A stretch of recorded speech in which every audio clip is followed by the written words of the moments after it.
what do you do with books in a digital age? Yes, what's their legacy? What do they mean anymore when so much is online? But in fact, in the entomological world, a new species has to be documented in print. So the idea behind this is that we have the work of 27 artists here across different media, so ceramics, we've got wood, we've got paper, we've got all sorts, installation, all sorts of work. And the idea behind it was to give those artists an entomological publication which they could do whatever they wanted with.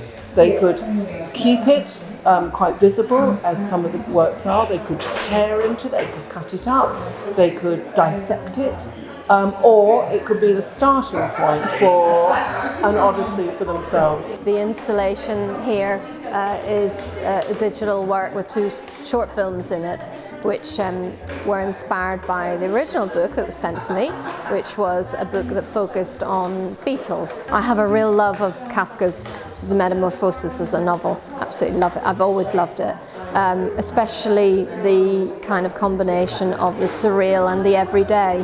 An ordinary family life with this surreal goings on in the work as the artist. So there's a beetle in the work that then turns into the artist, which is me, and I go off in this domestic environment, really, in home, exploring it. The 2 curators, Prue Maltby and Dr. Elizabeth Darby, they invited me to make a work, and I knew immediately I was going to make a work called the Bureau Investigation. So my installation is about the blowfly, and I was gifted a book by Dr. Michael Darby, and the book was written in 1915, and there's one page briefly about the blowfly saying that it was a disease disseminator. Now scroll on to 2022 and we now know that the blowfly is the leading light in forensic entomology. So a blowfly and its larvae and its pupae, when it lands on a person maybe who's dead or died in a crime scene or something that you're not too sure about, we can tell now the time of death up to between an hour and a half and 2 hours. I work a lot with museums, but I really wanted people to open the drawers, to handle objects, to investigate, to look at the small detail of this fly, because in the drawers it talks about all the different elements of inspiration, and there's also 2 sound archives. So when you open the drawer, you suddenly hear blowflies, thousands of them, which is quite freaky because a lot of people don't like it. And then the other thing is you hear a voice archive of Anne-Marette Whitaker.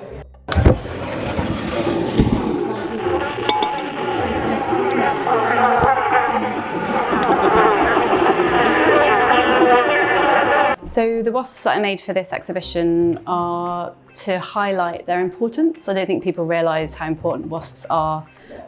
People love bees, and wasps are as important as bees. So they are pests. They eat a lot of insects that would be pests. So our gardens would be overrun with all kinds of insects. So it sort of keeps crops and farming healthy, and also they pollinate. So without them, we wouldn't have our own ecosystem and everything would collapse. So I used resins, I sculpted them and then used paper to sculpt their bodies and wire, and then I dipped them in a plaster called jesmonite to make them stronger, and then black gloss, and then gold leaf, and then their wings are printed plastic that I painted and gold leafed. Yes, this is the Ants rug by Noemi Kish. Noemi Kish is a Romanian artist living in Austria and Vienna, and she uses old Oriental rugs as her canvas. So this would be an overpainted rug. Here in this pattern, the pattern creates the animal also, so she works with using the ornament to her purposes. But also sometimes you even find little imperfections like a moth hole, which is the design of the time which she uses to her. She loves that and this is something you can't create on purpose. So like a moth hole, and it gives a beauty to the piece. I think they all have their own power probably, and affect the viewer differently. So the value is the same throughout.